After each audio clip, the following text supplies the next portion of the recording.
Thank you very much, everybody, for joining. My name is Valiantsin Hardzeyeu. I'm with Autonomous Drive Practice in a business office. And today we'll take you to the journey for the next 40 minutes, speaking about the data-driven development. The Robotic Drive, it's the offering that we're developing jointly, Luxoft and DXC, especially for the large-scale applications.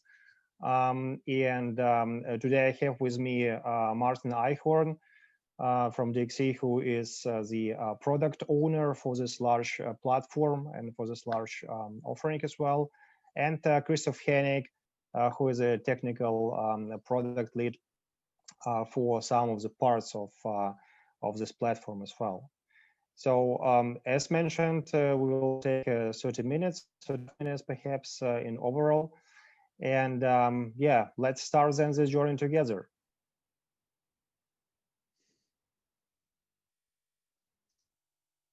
I think we now go for a video first, right? The race is on to build fully autonomous cars. The first automaker to achieve the highest level of autonomous driving will not only lead the market, but transform transportation as we know it. Autonomous driving research and development is time-consuming, data-centered, training-intensive, and demands evolving expertise in data management and artificial intelligence. Research and development teams across the globe must collect, store, and process massive amounts of raw data, petabytes in scale, for transformation, processing, interpretation, and training to advance autonomous driving capability. Those who can harness the power of artificial intelligence and machine learning for faster training and validation will gain a competitive edge and define the future of mobility. DXC Robotic Drive provides research and development teams access to the platform, toolkit, and expertise they need to speed up autonomous driving development cycles by up to 50%. Results that once took weeks or days now take hours or minutes. Collect, store, and manage vehicle data with greater efficiency. Extract relevant content from large volumes of recorded data faster and with greater accuracy. Accelerate ingest rates and simulation cycles. With DXC Robotic Drive, you can get the next generation of intelligent vehicles on the road faster and with reduced cost. Speed time to market with increased efficiency. Reduce the length of end-to-end research and development cycles. Lead with innovation.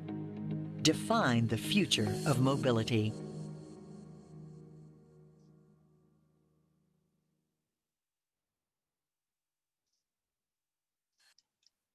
Very good. And right now we're moving forward, and I'm happy to pass the word to Martin, who will walk us through the first part of the presentation. Okay, yes, thanks, Valentin. And hello to everybody. My name is Martin Eichhorn. I'm from DXC, the product manager for this offering. And maybe this video already has like teased, at least in essence, those things that we do. I think the goal for this session here, for like at least for the presentation part of that session, is just to give you an overview and an insight in what Robotic Drive is and what it covers, and then we will like look into two examples about some of the challenges that we see along the road. We will talk also about a couple of client successes and client references that we had, and then happy to answer also your questions. So our goal is really to raise your interest and to really get you excited, as we are also excited about this offer. So before we start getting too much into some of the technical details, let's just quick recap on what are the unique challenges when you look into the development of autonomous driving, because that's really what we're addressing with Robotic Drive.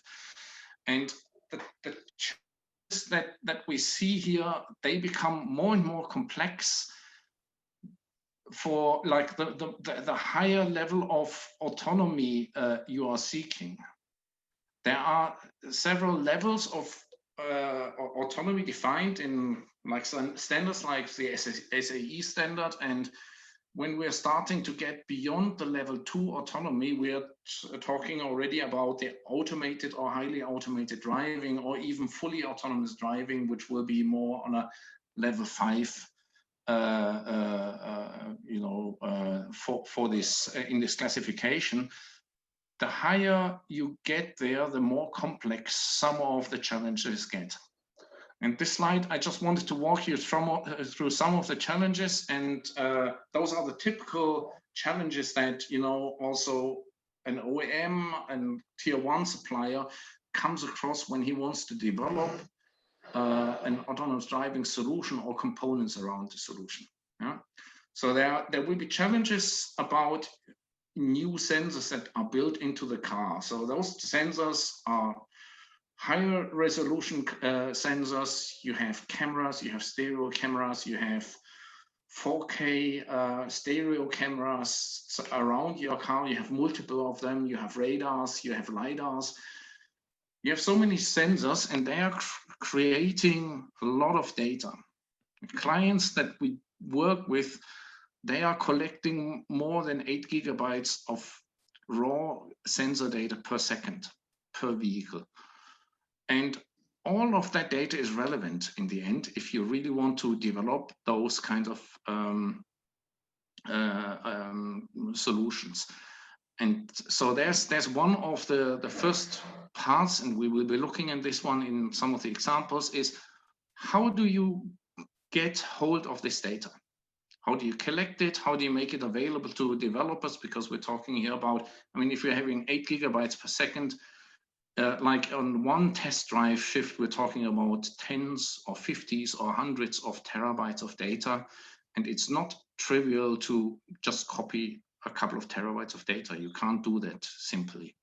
So you need something special in it. The next area which is complex is you don't only have the classic ways how you've been writing code in your car, in your like when you developed software for the vehicle, you will also include AI components, and you need to use artificial intelligence, neural networks, with the goal to build the better driver, which you really need to be able to get higher automation levels.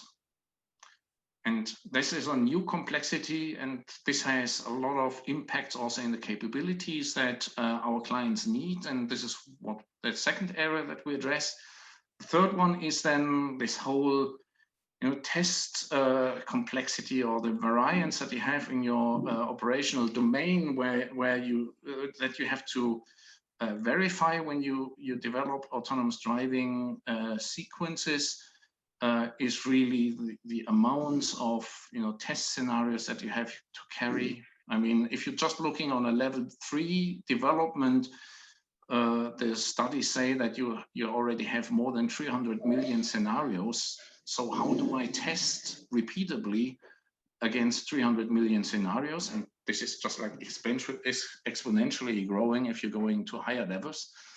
And the third one is that challenge around how do I do a homologation, and how can I get this also conform to all these safety rules that are very established in the automotive industry, like ISO 26262 or other standards like that.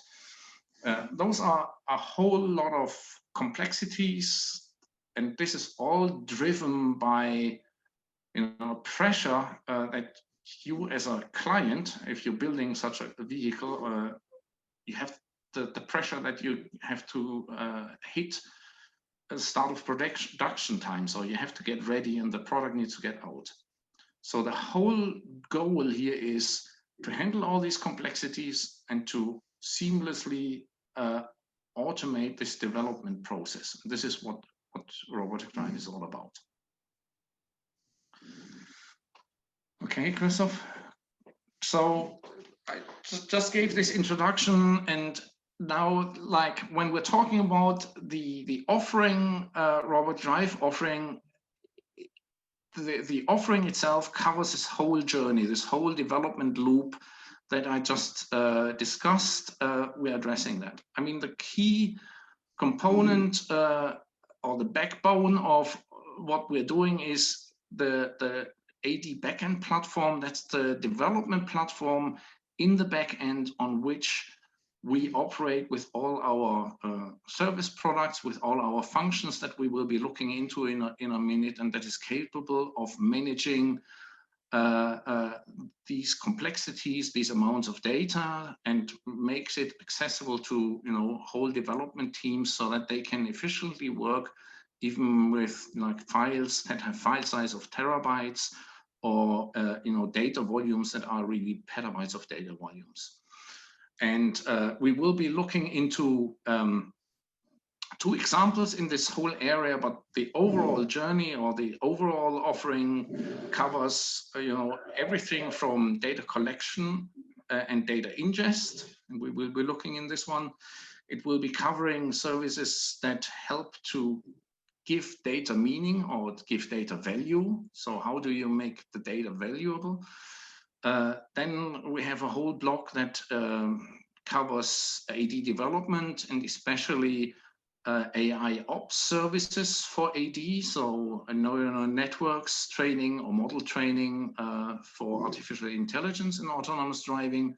Then there's a whole block about simulation and functional test, which Christoph will be showing in a minute. And then, also AD fleet ops and connected mobility services, which are services that help the overall AD life cycle also to address after sales failures for AD components once they are in the fleet, and how to use the client fleet in this whole process. And then overall, we have the AD development factory that is automating this whole thing, which Christoph is the product or technical product manager for this, and we will be covering that also in our details then in a minute. And this is all combined then with managed services and operations, and that we can offer that to our clients as managed service products. And Christoph, in the next slide, just to quick give you like an impression. We are addressing certain KPIs for all of these offerings, and really, if you look at those, you can read them and look at them as those are capabilities that we have to have, but those are also kind of trigger questions what clients ask for, and this should be also trigger ideas where you say, oh well, if a client has these kinds of problems, then this is the time when to address it and really think about robotic drive can help there and have a solution for it. So I will be looking in some of those KPIs in some of the examples that we already have. Yeah, so we are addressing like things from how long does it take if I have a car and I have made a test drive and I have 50 terabytes of data in the car. How do I get it out so that the car can get back to the road again for the next test drive? So that's kind of KPIs from time to drive, and we have solutions for this one, but it goes up to, when you're looking on the AD development factory, really KPIs where you say, how long does it take to me to go once through this whole development loop and one iteration through that loop? How long does it take to me, and how much level of automation have I achieved with that? And those are the things in this whole span that we are addressing with robotic drive. Okay, Christoph. So just to give you now this introduction, after this introduction, just wanted to give you a quick overview in some of these examples. The first thing that we will be looking into is the data collection and ingest services that we are providing, and I already have been talking about the time to drive KPI, which is an important thing because, I mean, when we started with this one, I think I started this one in 2014 with first clients as at the time we were still HP, so this is where we come from when we are like now DXC. But like the first clients that we had, they had only 500 gigabytes of data per second that they were collecting, but still they had some terabytes. And if you just wanted to copy that data out of the car without any optimization, that would have taken after 4 hours drive, it would have taken three to 4 days of copying. So it would take it's quite inefficient if you're driving 4 hours and then have to wait for a couple of days until you have the data out. So you have to do something much smarter, but not only the copying out is the important thing, the really important thing is how long does it take until, like, when I collect the data in petabyte scale, so that it's available to for developers so that they can use it and analyze it. And this is what we are addressing with this service product. We have a whole range of services that we have, so we can offer data collection services for clients where we have teams, especially also with a recent acquisition from Luxoft. It's mainly driven from our colleagues from a company we acquired, Seymour. They have a lot of experience there. There's also some very rich experience in Luxoft, which is combining quite nicely together and is covering all these data collection services.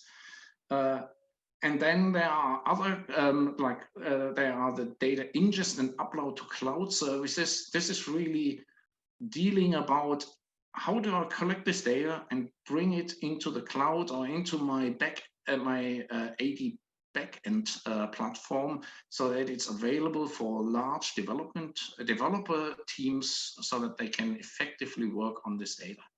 And there we have the Robotic ingester and the smart ingest services that we're providing, and we will be looking at that one in the next slide, I guess. I think just as in the interest of time, I will skip through this one. It's just showing you in another way, in the way how we think about it. So we're having the in-car data loggers, we have some data collection service that we can provide, but then we have our ingester and smart ingest services, and on the platform we have automation tools that will help us to ingest the data into our GDDL. It's called Geographic Distributed Data Lake, which is the backbone where we keep our data and make it available to our users. So if we just like a quick look on this one, how it looks in reality on the next slide. So what you will see here in this one is basically an explanation again about all these challenges I've been talking about, and then really about the components that we're using in our ingest pipe and the tools that we have built. And when we're talking about getting the data out of the car, it needs to be obviously automated. A car comes into a garage after a test drive and is being connected to a copy station or something similar like that, and then the data offload is started automatically, and we have tools like in monitoring to really monitor the progress of this one, where we can also manage like larger fleets, and how we where we then automatically can store that data in some data format so that it can be already be used. And then this whole tool is able where you can analyze efficiency and find some defects really quick with the ingest monitor, and really also review your KPI from performances like your time to drive, your time to analyze. There come other steps in between, like how long does it take until it's secured, because you also need to virus scan these things and all these kinds of things. And with this solution, we achieve at the moment the a performance where we get the data into the data lake in the same speed like we collected, with up to 8 gigabytes per second out of the car, which is at the moment, if we look what our competitors are doing, nobody can achieve that. Okay. So Christoph, just like quick to the other part of the product, the next step of this one is then really, now once I have all this data collected, how do I get a value to this data? So there we have a couple of tools and service offerings that comes from the Robotic Drive Analyzer, which we will be looking in a second in the demo. We will have then labeling and fully automated labeling services, and as one key, our metadata store, which is like one of the cornerstones later, where, you know, with the metadata that has been created can be used in the rest of the process for other things, especially also in validation and simulation scenarios where this is a key component. So if we just quick look on the next slide. Here we have this whole context. Yeah? So we have this ingest that we've seen before in the same manner, but now if we're really looking on how do we create data value, we have to create this data value already, and that's why it's shown like this one on the ingest process. Because once you already have a petabyte or 10 petabyte or 100 petabyte of data, there's no way that once you have a couple of petabytes of data that you are able to really do some large scale data value creation later on, or it will be extremely expensive to do so because it will take weeks. And therefore, I think there is an obligation that most of the metadata that you know you will need later in the development process is already like being created in an automated way in the post-ingest pipe. And there we're having these tools like the analyzer and our like fully automated labeling component that is creating metadata and bringing it into the metadata source so that it's there for value. So with this one, I would leave it at this stage, and we would just like look at the example, Christoph. So here we will see a typical, you know, way how we're using the Robotic Drive Analyzer. The Robotic Drive Analyzer is able to like read in a scaling way directly in the native automotive formats. I'm not sure if the video is still playing. No, it's not playing on my side. So okay. So the analyzer can read like the native file formats such as ROSBAC or MDF4 or ADTF, those kinds of formats without having to convert them, and is able to look into, you know, this data, understand the data, and use it for an analysis. But then also it's able to you know, be used for then some things like object detections, yeah, where you can use the analyzer to give data meaning, and additionally enrich then the data with the additional information that we found. And then the third part that analyzer can be used for is then for you know, the fusion of sensor data, which is additional enrichment that you can use to, you know, even more precisely giving data meaning and making it searchable, really also in other contexts, in other contexts. And the whole trick on this one is this works even in a data lake with, you know, 10 or 100 or 200 petabyte of data. And we will be talking about some of the clients we have, they already have 200 petabyte of data, and you can just like then ask some questions into that data, and analyzer will be able to look on this one. And the performance of this one, we made performance measurements against it, is outstanding in comparison to any other, you know, big data tools that you would be doing. Without having to convert the data into any other data format. Right, Christoph, so that were the parts that I wanted to cover, so I pass it on to you. Yes, thanks a lot. So I actually, as Martin said, would pick up exactly from the topic of the data is available on the platform in, not the raw format, but for different kind of purposes. And in our AD development factory stream or area, we are really closing the gap from having this data available to the in-vehicle software. So this is really also combining the expertise of the Luxoft domain and DXC area. And there are different kind of streams going out from the availability of data or the value of the data. And one of the central aspects for autonomous driving or high level of autonomous driving is the virtual validation. So I will cover this topic briefly. And the main driver for the story is, as also mentioned in the beginning, in order to prove the kind of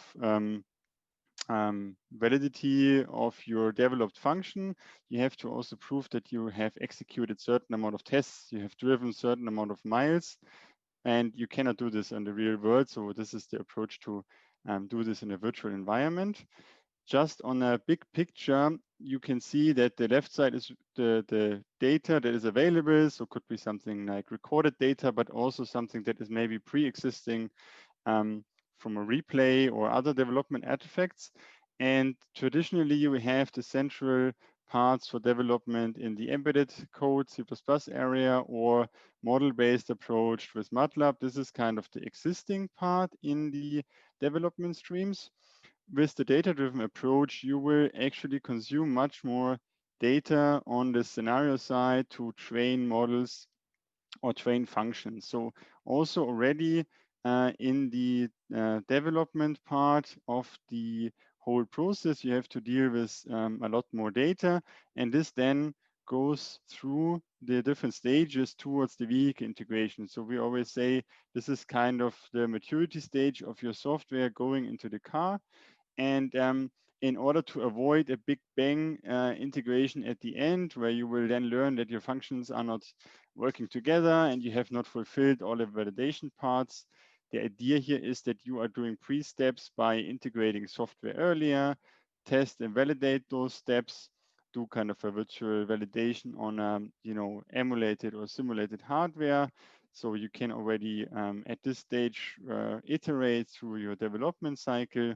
And finally, you will not get rid of the part of doing a actual integration and then testing your functionality in the real target. Yeah, but it will not be possible to cover those required driven miles by a pure hardware-based approach or just slight virtual validation, which is the case right now. So definitely there's a evolution going on.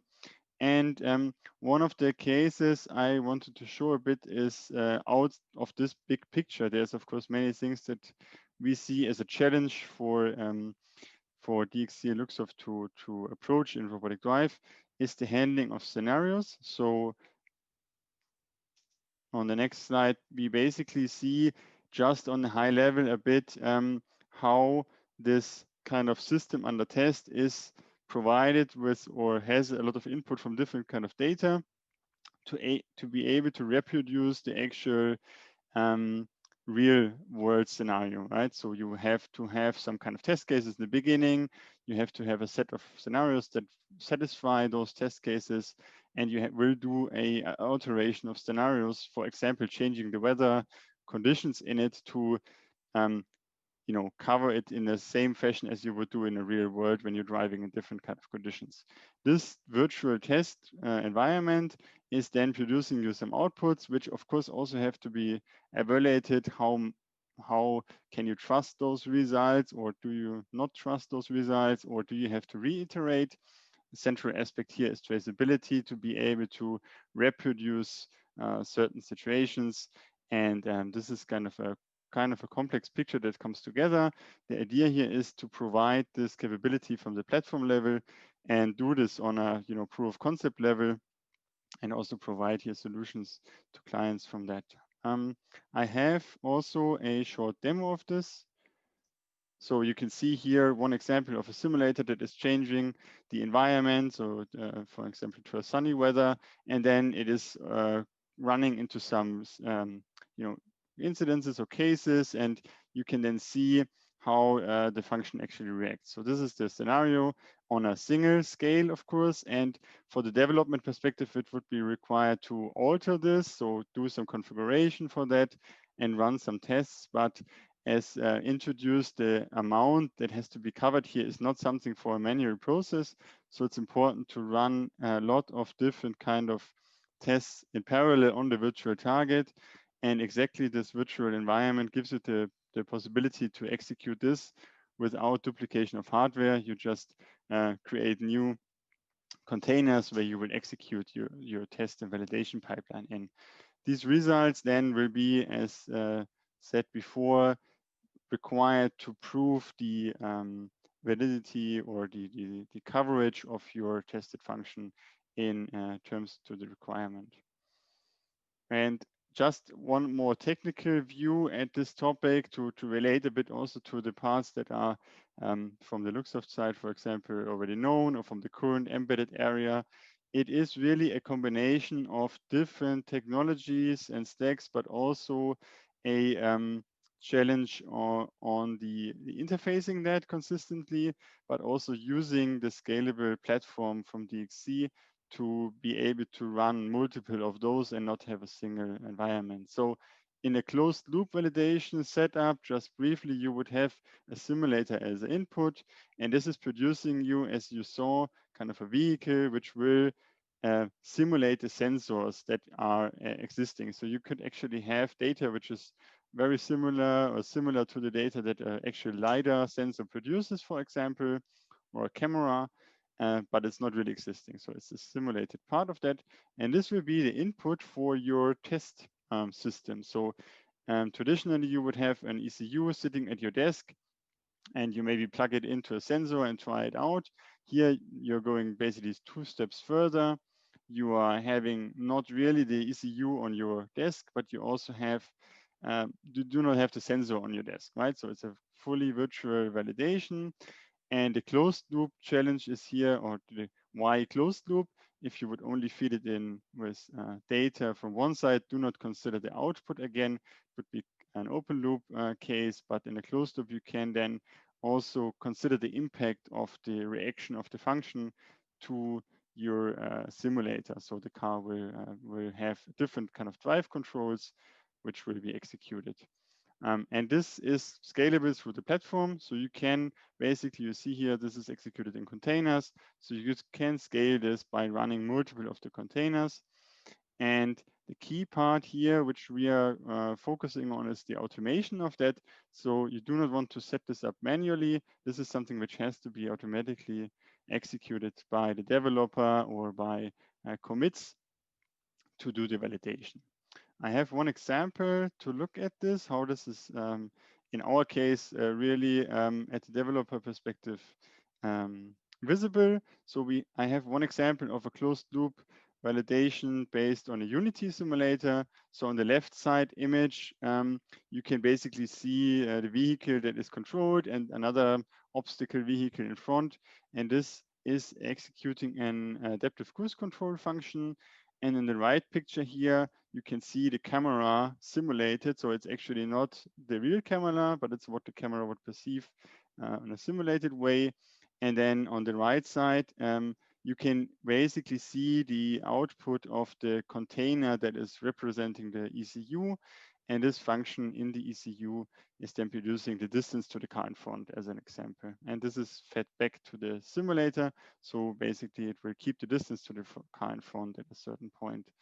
So here you can see part machine learning based application. So actually this ACC, adaptive cruise control function, is based off of a machine learning approach.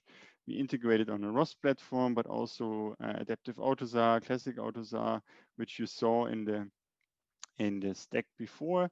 And this is one of the container setups for the closed loop validation, which contains one container for each, which can be scaled through the automated pipelines of the development factory. And I think, hope that covers slide input. I will hand over to Martin for some client references. Yeah, thank you very Oh, much, to Valentin, Christoph. sorry. Yes, and we can go just directly to the next slide, please. Yeah, wonderful. So as you see, this platform is pretty complex.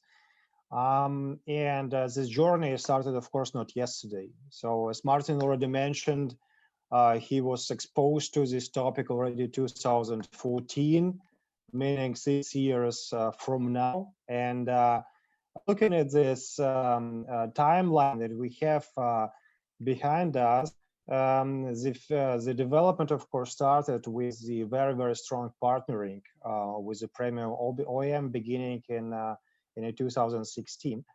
Roughly 1.5 years later, it was officially launched as a program in 2018. Then in March 2019, something dramatical has happened. So there are two topics on the table. One, the BMW has announced the development of the data-driven development high-performance platform, D3 high-performance platform, which is based on the robotic drive principles. And this is a huge step towards, of course, the commercialization from one side, but also the visibility and acceptance on the market. And in the same time, in March 2019, DXC acquired Luxoft, meaning that from that time on, we're working really jointly, Luxoft DXC, in order to develop this program further and to bring even more topics and to bring even more features into this program for our customers. Right now, we are already in 2020, but before 2020 started, they were also, growing in China for BMW and also with premium OEMs. And right now, we see that the slope is coming up, right? So we are speaking also with the tier ones. We are speaking globally with OEMs in order to set up this end-to-end data-driven development platform and approach worldwide. So basically, we, as mentioned, we're acting worldwide. So we have, of course, the engagements in customers in the US. We have in the Far East, especially in China, and Europe is as well covered pretty good. Just to give you also the numbers, I think it is also interesting because back then in 2016, 2017, there were only a need for a couple of petabytes, yeah, that customers were asking. Right now, we're speaking about only, direction of 600, 700 petabytes that we see in front of the customers that we are working with. The number of people who is dealing with this platform on the autonomous driving development rise to 1,500, which is a very good dimension to, test and see that the program is on a right way to grow. And overall number of people who are working with this platform for the in-car software is roughly 4,000. So that's why it's already growing. We are still very hungry, and we would like to gain even more. And we see it's very prospectively. Next slide, please, Christoph. Just to give you an example of BMW, I will not bore you, of course, with all this, details from the press release, but speaking about the technology itself, this platform is capable to manage 1,500 terabytes for raw data coming from the daily data collection campaigns that are run at the customer side. The overall capacity, the effective capacity of this D3 platform is roughly 230 petabytes, meaning that the overall capacity is even higher than this number. And speaking about the compute and GPU cores, we are in a number of 100,000 for the compute cores and roughly more than 200 at the GPUs, meaning that this platform is capable, of course, to process a lot of data very efficiently, also for the AI applications. Roughly 50 petabytes of data flowing to the hills every 2 weeks, which give already a dimension of of the possibilities of this platform. So these are kind of raw numbers, and this is, I think, for technicians, very, very interesting to know as well. Just to give it a bit of color, I mean, Valentin, so that these numbers, they're very abstract, because who actually really knows what a petabyte of data is? But I mean, like when we're talking about how do we automate things like the validation, virtual validation that Christoph was talking about, I mean, there are KPIs, there were like that we have to meet there, where there are KPIs that we have to perform hundred thousands of scenarios being simulated per day, multiple hundred thousands, and we are overachieving this one by far. Yeah, so the capability of this kind of platform is that it is capable to, test automated hundred thousands of scenarios, fully automated at scale. This is the only way, if you're really going close to an SOP with your car, that you really can achieve to test these hundreds of millions of scenarios that you have to test, that I talked about in the beginning. So there is no way that in the way how you used to work, where you do it by, do these simulations on your workstation or on your personal computer, that you ever can finish this amount of testing. You have to go this way, and this is what we're solving here. Yeah, thank you very much, Martin. That's absolutely correct. Yeah. So we can go also to the next slide, Christoph.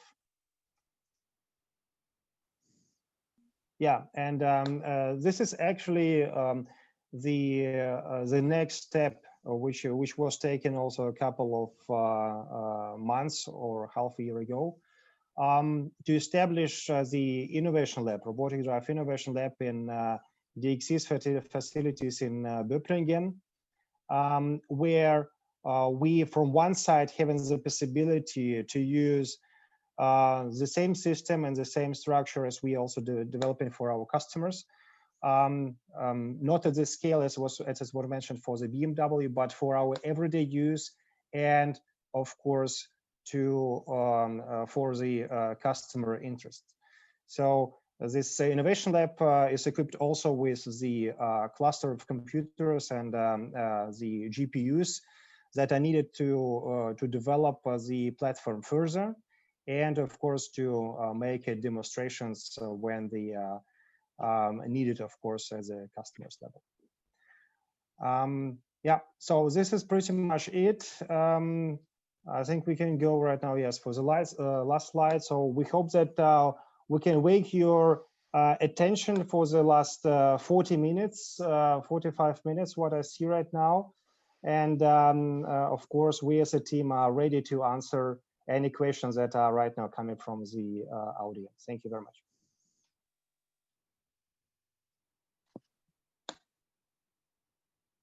Wow, great. It was really impressive. And we've got a short comment from Alexander in the chat that it was really fast paced presentation and full of information, which is true.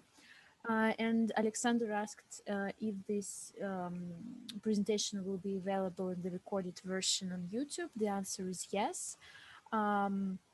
We will publish all sessions next week, and I will send a full follow-up email with all links and, of course, a short survey, as always. So you will be able to watch it again and review it again. Okay, we have one question in the Q&A. You mentioned process ROS.bag data, also MDF4. Yeah, I'm sorry if I pronounced something wrong. No problem. It seems like very deep question, so I'll try to read it precisely. What operating system is installed in the car that process the ROS.bag data? So sorry, yeah, proceed. Sorry, I interrupted you. Please finish. It was the second question. Is the OS in the real car same as the simulations? Yes, so I guess I mean I am, as I said, mostly coming from the in-vehicle part, but as already assumed here correctly, is that this ROS-backed data on MDF4 is not something which you will then execute in the vehicle. Yeah, so typically you're not running a ROS-based platform in your car. So means that the OS is different. However, actually, as I also mentioned, in the closed loop environment, ROS is used extensively for algorithm development and algorithm validation. So actually OEMs are also using it quite to a far state. You will anyway still not get rid of the migration or integration into a ECU software platform, which is then automotive specific. So adaptive AUTOSAR Classic, or any kind of Android based or Linux based operating system, depending on the domain. So so for safety critical or ADAS AD functions, you will definitely have something in the AUTOSAR area for operating system, so or Linux based system. So hope this answered the question. Okay, cool. We have the next one in the chat. Can you elaborate on fully automated data labeling approach, please? Not sure if I got Martin, the would you question like to right. take this question? I will try to answer this one. I mean, yes, this is the goal. This is where we have to go. I mean, are we there yet? No, not yet. But I mean, the amount of data that we're seeing is that in the end, if you cannot solve this, and some of our clients talk about this one as the holy grail, yeah, to solve. If we can't solve it, then it will not really be possible to be successful, because it's just like too much data to do it manually in the end. We are developing, and when I was talking about the data value services, obviously, yes, there is still, this whole process is necessary for, for manual labeling or semi-automated labeling. But as I mentioned, like once you really have to label petabytes of data, you will have to do it already in the time of ingest, and this is where we have to develop things, and this is where we are developing something in this stream, really AI-based, fully automated labeling. And to make it a bit more complicated even, it's not only about putting bounding boxes around objects in the stream, it's also mentioned with this one, like looking into multiple frames over time and really identify drive sequences in there and treat them as metadata. And it's also about generating then or comparing it to your scenarios and really like tagging your data or annotating your data with scenario tags. And this is what we're developing in the FAL stream. Perhaps I can add also to this one.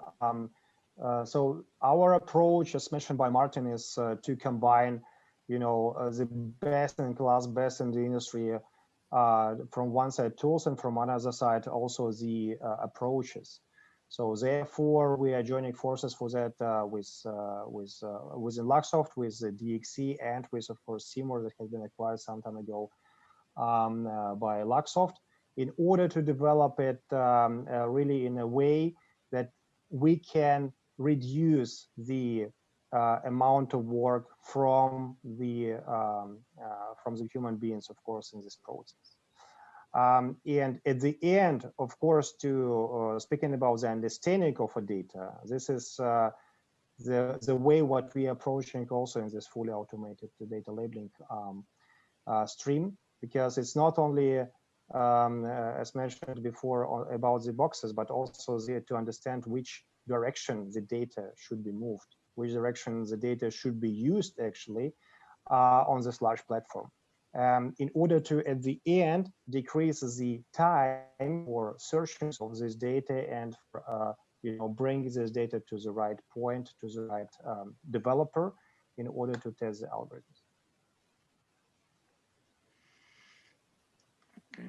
So Victor, I see another question from you.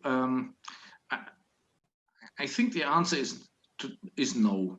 I think. Let's read. Yeah, I'm sorry for interrupting you. Yeah, let's read the question because it's only us who see this question. So so just for others to understand what we're talking about. Yeah. Do you have development vehicles on the road track to test the automated driving scenarios or maturity of your SW platform? This is the question. Yeah, let me just try to explain again. What we're providing is not a software platform in the sense that this is the software platform that is running in the car, that Christoph also referred to, I guess. Yeah, so we are not developing primarily a product which is an executable in the car.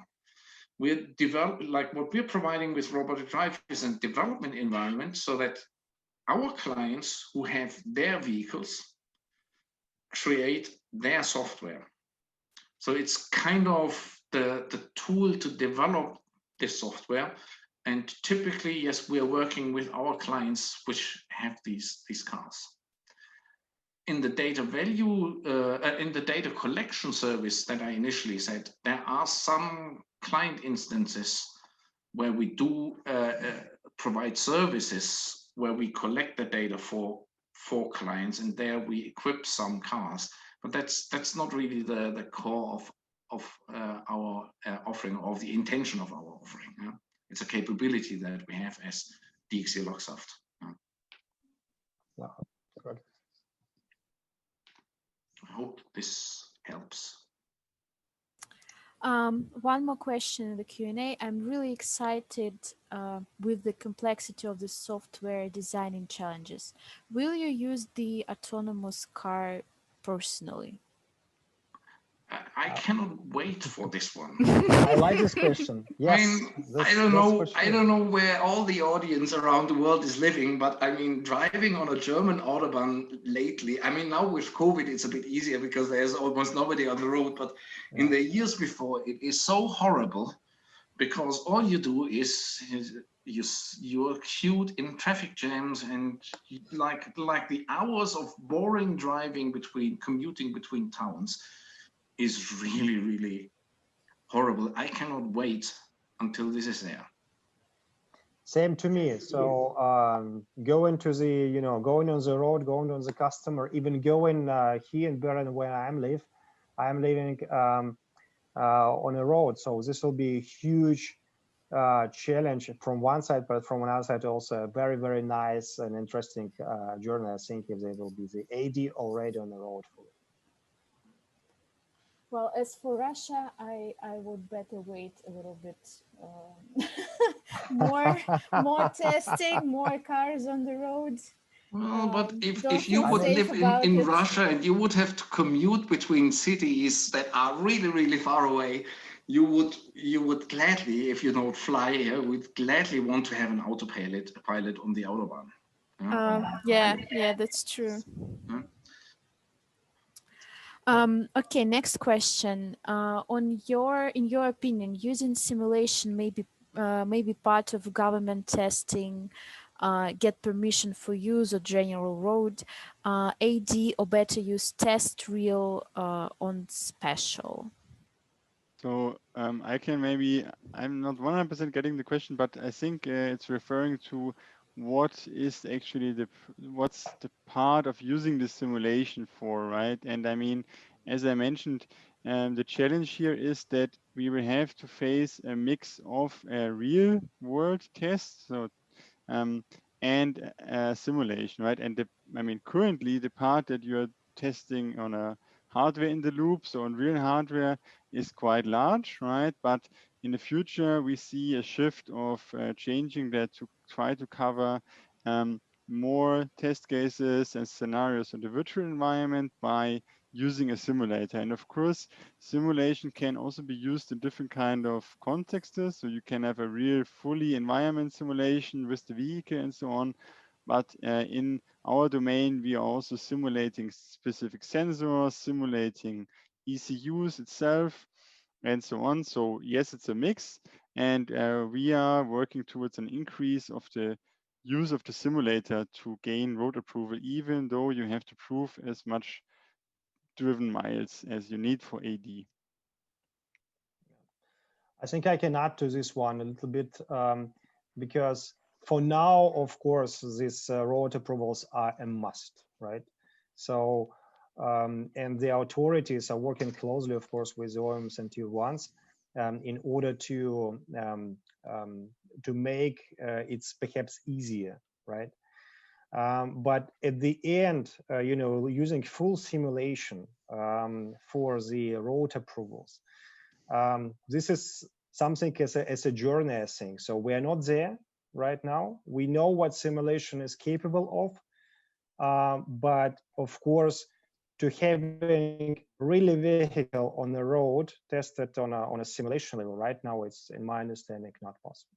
So simulation should be, of course, be more precise, more concrete and crisp in the things that you know, it's delivering at the end. And then perhaps there will be a possibility to do it. But for now, it's definitely a long journey towards this story. Well, speaking about long journey, and we have like 2 minutes more, can you please tell a little bit how to become a part of your team? Maybe you have some open roles in your project, um, or you're going to open any positions somewhere, because I believe it's really interesting, because the project probably will be developing, right? And you have more challenges, so maybe you have something to tell about it. So that's a good question. So basically, as mentioned before, we are an international team, right? So we're working and operating in several countries. Here in Europe, of course, we have some people in the US. So I think there is always a good way to go through the official channels, right? To look, you know, for the possibilities what we have officially announced on our websites, you know, Luxoft's website, and of course the DXC website, in order to, you know, to see this, you know, openings that we having in a program. Because this will be the first source of information for everybody. What kind of, you know, in terms of what kind of opening do we have? Of course, we have a plans, that's for sure. So that's why please stay tuned. Please, of course, check, and you know, you saw also our contacts.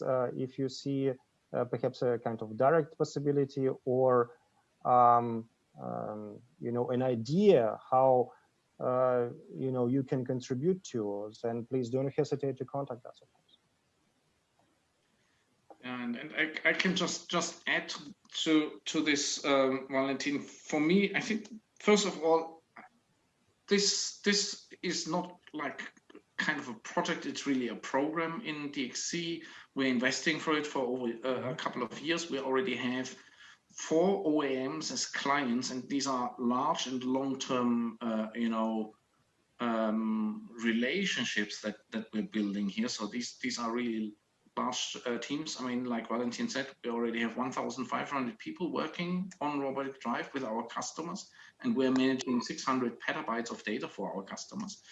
The other exciting thing for me about this program is it is a true, you know, like one of the best programs when it started, which really was bringing together the full DXC stack of all the DXC capabilities that we have, from consulting, from analytics to, you know, all the hardware stuff, all the IT stuff. But this is also a true automotive case where we really can leverage the capabilities that we get from the Luxoft teams and the enrichments and the boost that we got from the Luxoft teams when we're joining, also to include those capabilities in the offering. So there's a lot of, you know, capability there. It's an integrating